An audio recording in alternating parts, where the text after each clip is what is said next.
Luego de haber revisado los conceptos básicos relacionados con la conducta responsable en investigación, tocaremos ahora, en este segundo módulo, el tema de la mala conducta científica, algo que cada vez más se reconoce como un asunto de preocupación en la comunidad científica.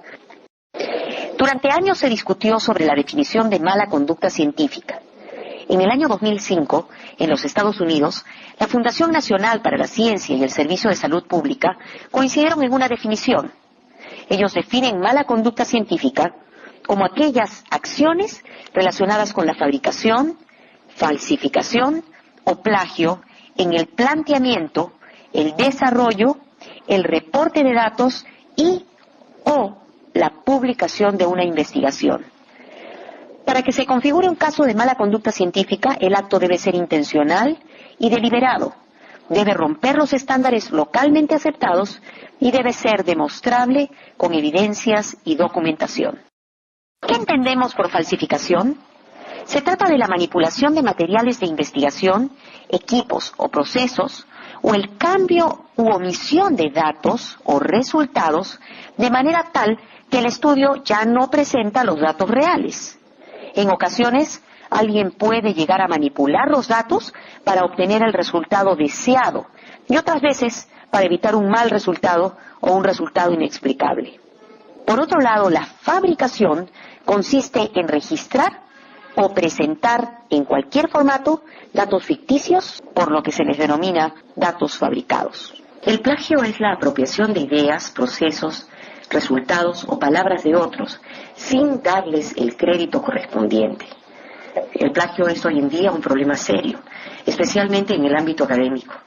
Además, se ha encontrado una asociación entre la mala conducta científica y prácticas de plagio que surgen tempranamente en la vida académica.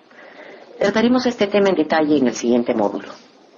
La mala conducta científica puede darse en todos los campos de estudio, en cualquier nivel, y puede ser cometida por cualquiera de los involucrados en la investigación. Por ejemplo, en la concepción teórica y la realización de experimentos, o en la recolección de datos de campo, en la presentación de los datos de la investigación, o en la evaluación de aplicaciones para obtener subvenciones o grants. La mala conducta científica no incluye aquellos errores genuinos o diferencias de opinión. En la investigación, los errores suelen ocurrir con cierta frecuencia, pero es importante tener presente que tales errores pueden tener impactos significativos. Estos errores constituyen mala conducta científica cuando son intencionales, pero si se producen por descuido o por accidente, se les puede considerar como prácticas cuestionables. En 1992, la Academia Nacional de Ciencias de los Estados Unidos definió a las prácticas cuestionables en investigación como aquellas que violan los valores tradicionales de la investigación y que pueden ser dañinas para el proceso de investigación. Muchas de estas prácticas cuestionables se refieren a asuntos como mala representación, inexactitud y sesgos. La mala representación se relaciona muchas veces con cuestiones de publicación. Por ejemplo, no conocer o no reconocer adecuadamente las contribuciones de los autores de una publicación. Esto lo veremos más adelante en el módulo sobre publicaciones. Cambiar el orden de los autores al momento de listar publicaciones. Listar artículos cuya publicación ha sido rechazada, haciéndolos aparecer como en proceso. Publicar la misma información en diferentes medios o publicaciones duplicadas. Seleccionar innecesariamente los reportes de resultados con el propósito de incrementar el número de publicaciones. Las inexactitudes ocurren, por ejemplo, cuando se cometen errores al citar referencias. Este es uno de los errores más frecuentes. Se estima que sucede en el 30 al 50% de los casos e incluso más, pero el asunto es más serio cuando los errores se cometen al referir el contenido o interpretar las citas. Esto es serio, ya que puede conducir a conclusiones totalmente erradas. También se producen inexactitudes cuando los investigadores no resumen apropiadamente sus hallazgos o cuando no ofrecen suficiente información sobre sus métodos para que otros investigadores puedan replicarlos, o en la manera de reportar los métodos de análisis estadísticos. La investigación debe estar basada en la objetividad, y de esto se desprende que los investigadores deben hacer un esfuerzo especial por separar sus visiones personales y subjetivas de lo que realmente muestran los datos.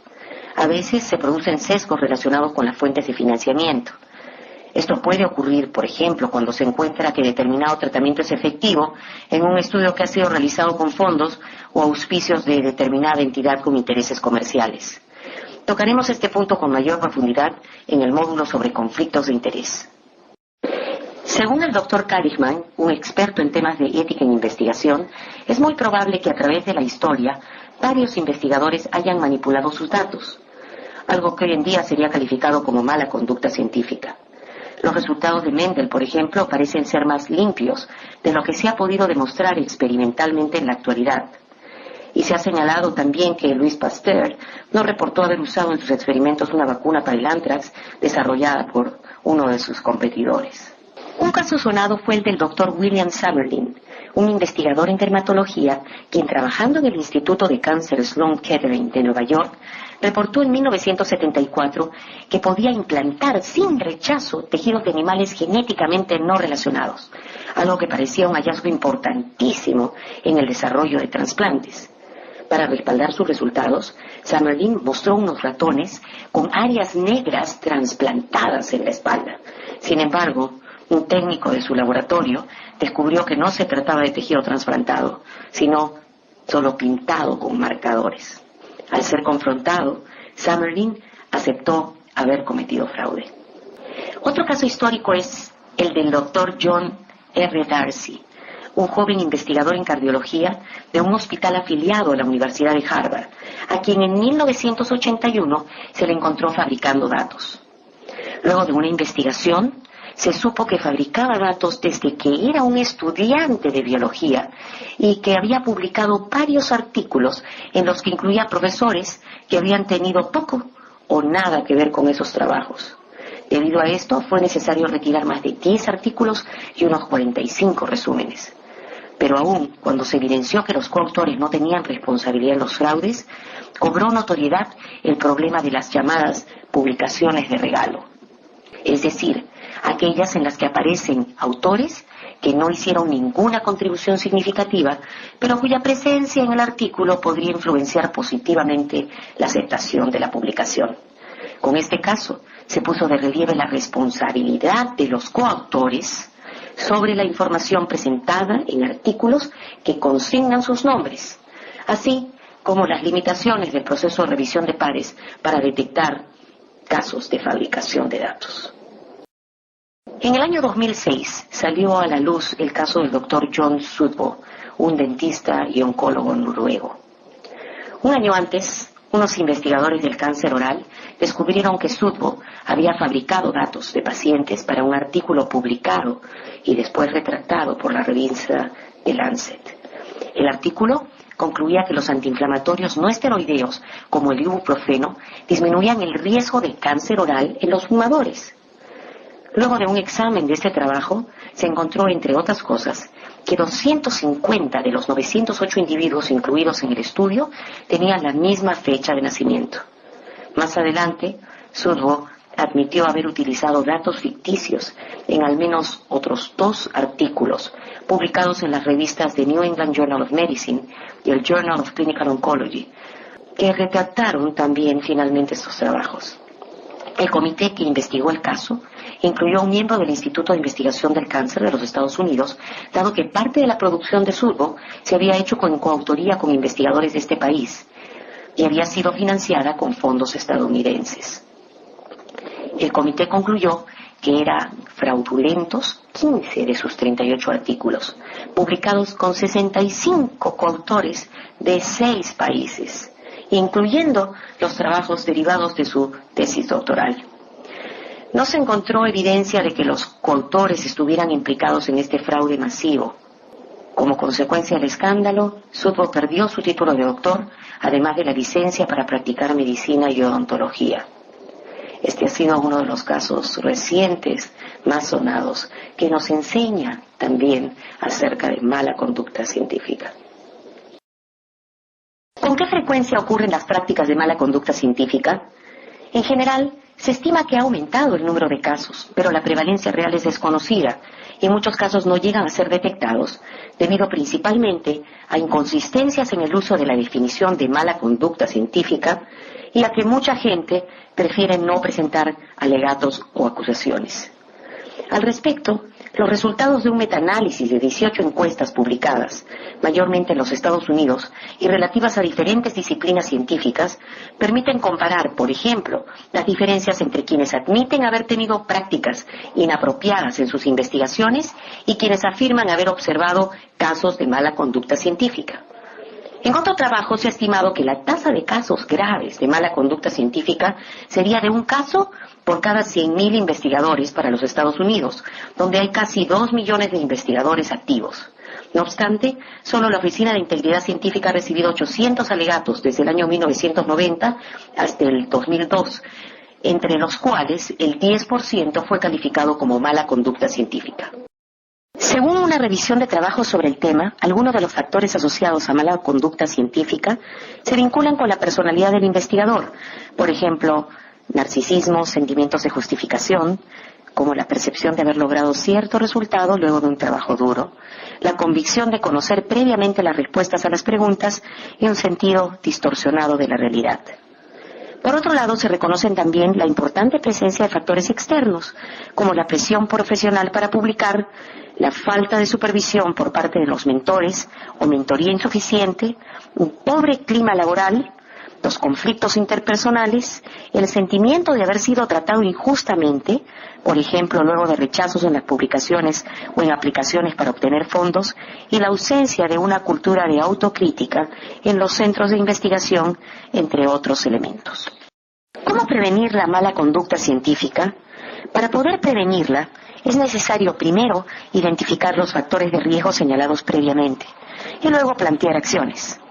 Por ejemplo, frente a la presión por publicar que se da en muchas instituciones académicas, se debe enfatizar la importancia de la evaluación del currículum del científico y que hay otras formas de evaluar las publicaciones que van más allá de simplemente contar su número. Es necesario entonces promover que los responsables de evaluar el trabajo de estos investigadores y de evaluar aplicaciones y manuscritos tengan en cuenta que la originalidad de una pregunta, la certeza de los datos, la confiabilidad de los hallazgos y la relevancia de las conclusiones valen más que la rapidez en obtener resultados y la cantidad de publicaciones. También el comportamiento ejemplar de los líderes puede ayudar a prevenir la mala conducta científica.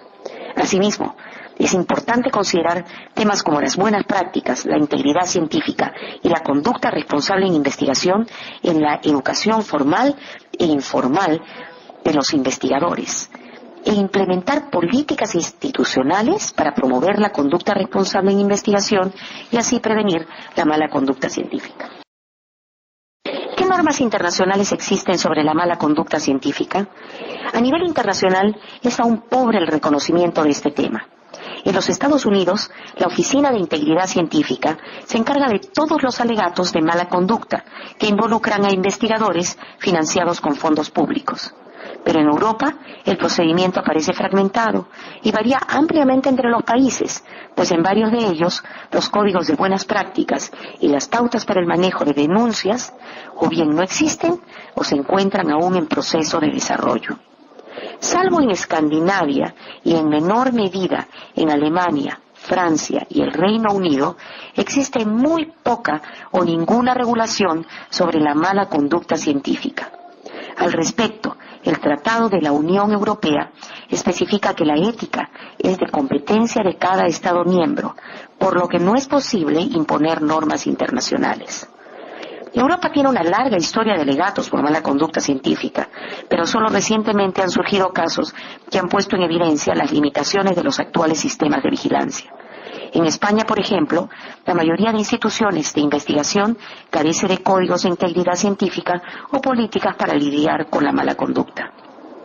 Al parecer, en muchos países europeos los casos de fraude permanecen ocultos debido a la falta de reglas específicas. En todo caso, hoy en día es difícil saber si la frecuencia de la mala conducta científica es mayor en países que no tienen estándares de monitoreo con respecto a aquellos que sí los tienen. No tenemos información sobre nuestra región latinoamericana, desafortunadamente. Sin embargo, en un escenario deseable, la mayoría de los países, o al menos las instituciones que realizan investigación, deberían seguir directivas comunes. La Declaración de Singapur del 2010, que revisamos en el primer módulo, constituye uno de los más recientes esfuerzos para promover criterios internacionales.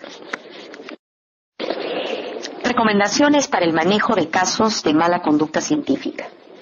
En este punto, debemos enfatizar que la mala conducta científica no debe ser tolerada y que de existir alguna sospecha de una falta de integridad, se debe verificar si se trata o no de un caso de mala conducta científica.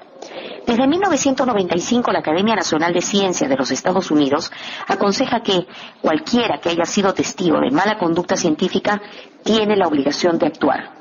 En ese país, las regulaciones nacionales obligan a las instituciones a tener sistemas activos para que las personas puedan reportar casos de manera confidencial y sin temor. Es decir, los denunciantes o demandantes deben ser protegidos por el sistema para evitar posibles represalias, no solo del acusado, sino también de otros miembros de la comunidad científica que podrían actuar guiados por un malentendido espíritu de cuerpo.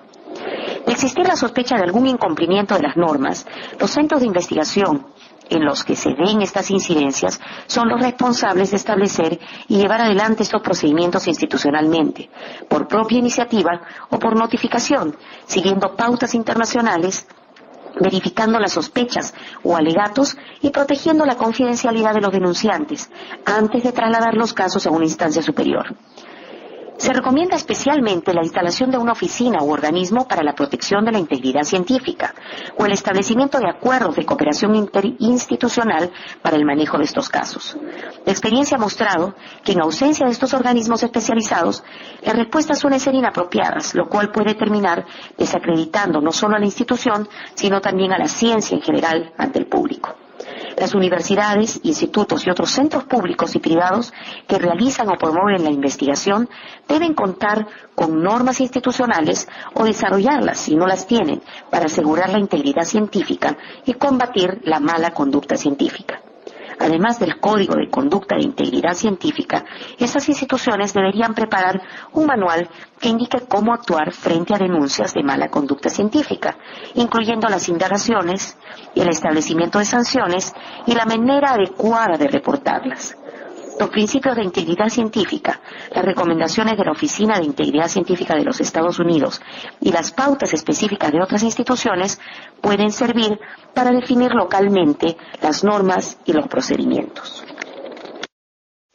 El compromiso con la integridad científica debe ser fomentado activamente mediante el entrenamiento, incorporando los principios de integridad científica como parte de las materias obligatorias en la formación de pregrado y posgrado de los investigadores, y fomentando una reflexión continua acerca de la integridad científica en seminarios y conferencias. Al tomar medidas adecuadas para mejorar el conocimiento de estos temas, las instituciones educativas contribuyen a crear un clima que promueve y fomenta la integridad científica. Para las personas halladas responsables de algún acto de mala conducta científica, las consecuencias dependen de la gravedad del hecho, de acuerdo con los resultados de un proceso realizado por la institución que evalúa la presunta falta. Dicho proceso puede conducir a 1. Acciones administrativas como separación temporal o despido, prohibición temporal o permanente para manejar proyectos de investigación, corrección o retracción de artículos publicados, entre otras. 2. Publicación de los nombres de los responsables de mala conducta científica, como en el caso de la Oficina de Integridad Científica, que los publica en su página web. 3. Sanciones civiles.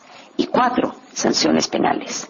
En estos dos últimos casos, las penas se derivan de infracciones a los códigos civil o penal o a la legislación relacionada con derechos de autor, patentes, productos terapéuticos, trasplantes de órganos, protección ambiental, ingeniería genética o protección animal. Para resumir, recordemos que la mala conducta científica consiste en la fabricación, falsificación y plagio en cualquier fase de la investigación de manera intencional y deliberada. Por Por otra parte, las prácticas cuestionables en investigación son aquellas que violan los valores tradicionales de la investigación y que pueden ser dañinas para el proceso de investigación, y debemos evitarlas. Estas prácticas cuestionables se pueden dar por mala representación, inexactitud o sesgo. Al respecto, existen casos históricos muy sonados que ilustran estas situaciones. También sabemos que los casos de mala conducta científica son relativamente frecuentes, aunque es difícil precisar su magnitud.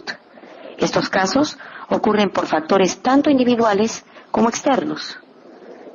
Pero es posible prevenir situaciones de mala conducta científica, detectando los factores de riesgo mediante el entrenamiento, estableciendo normas y políticas institucionales, promoviendo la conducta responsable en investigación y con el ejemplo de investigadores líderes.